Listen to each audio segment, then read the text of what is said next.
Bullshit. It's the No BS Marketing Show. I'm Dave Mastovich of Massolutions. Curiosity might have killed the cat, but it sure does help businesses and the world.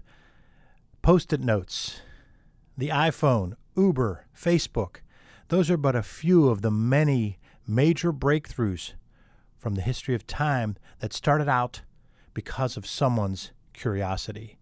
Yet research shows that instead of cultivating curiosity, most leaders and companies do the opposite.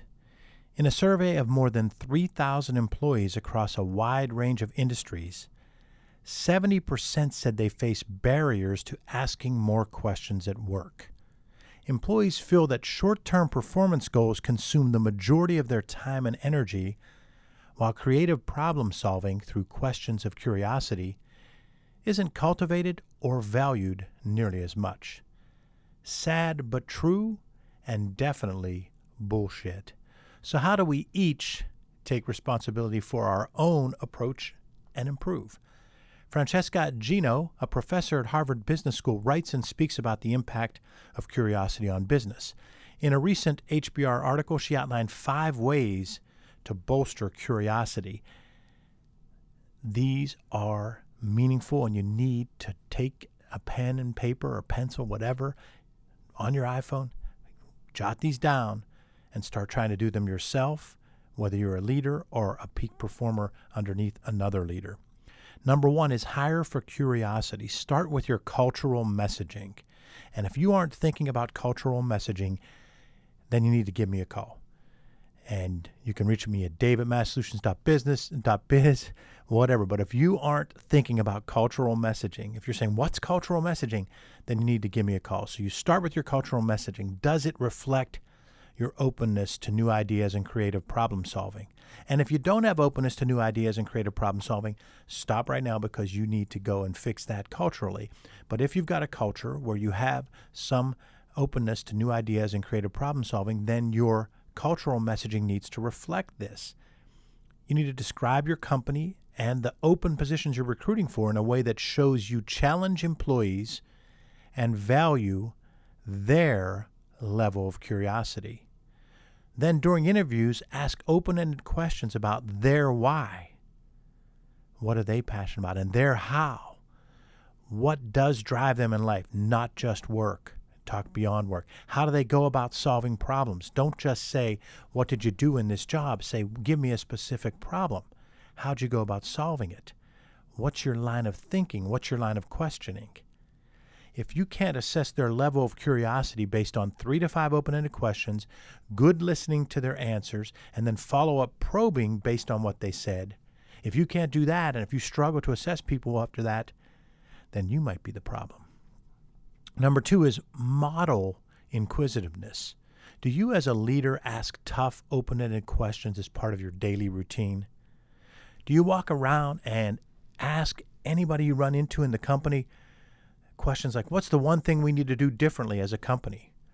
What should I do differently to make things better for our team? What do you think we need to do to help client X? How could we have done things better for Project Z?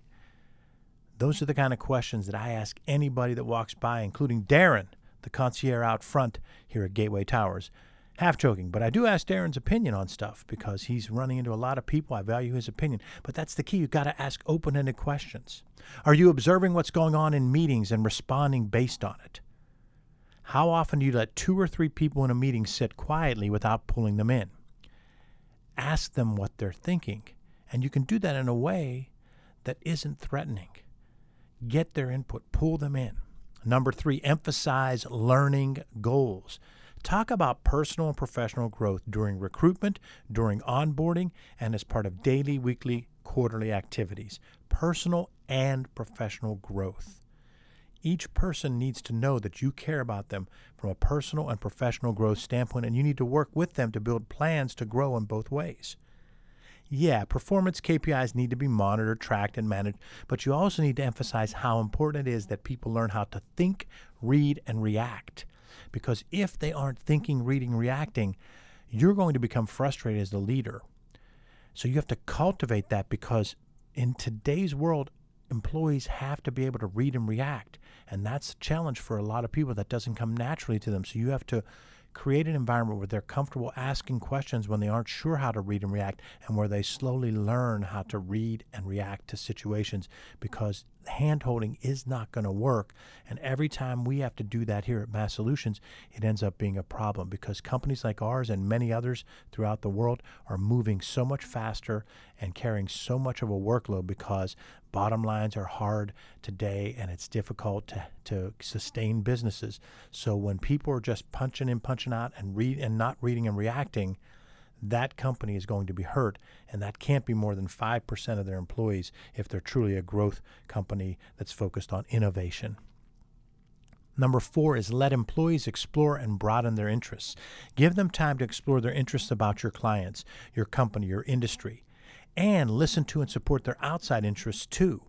You keep hearing the word listening, but it's critical to leadership. It's critical to cultivating curiosity, listening both to the verbal and nonverbal.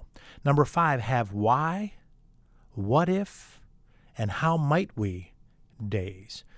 Why is a great word and leads to innovation. Ask why as much as you can, and don't settle for because, or because we've always done it that way, or I'm not sure.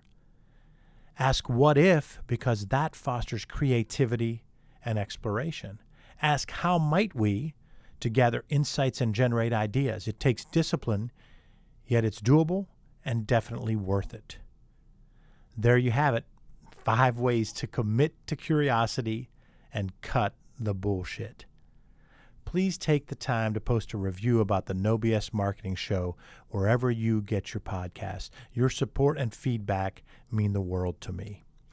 And find out more about how your company can avoid the 8 reasons companies become BS marketers by signing up for our No BS Marketing Weekly Update at massolutions.biz. That's massolutions.biz. Remember, ask yourself, what's the big idea? And build your story around the answer. It's all about bold solutions, no BS.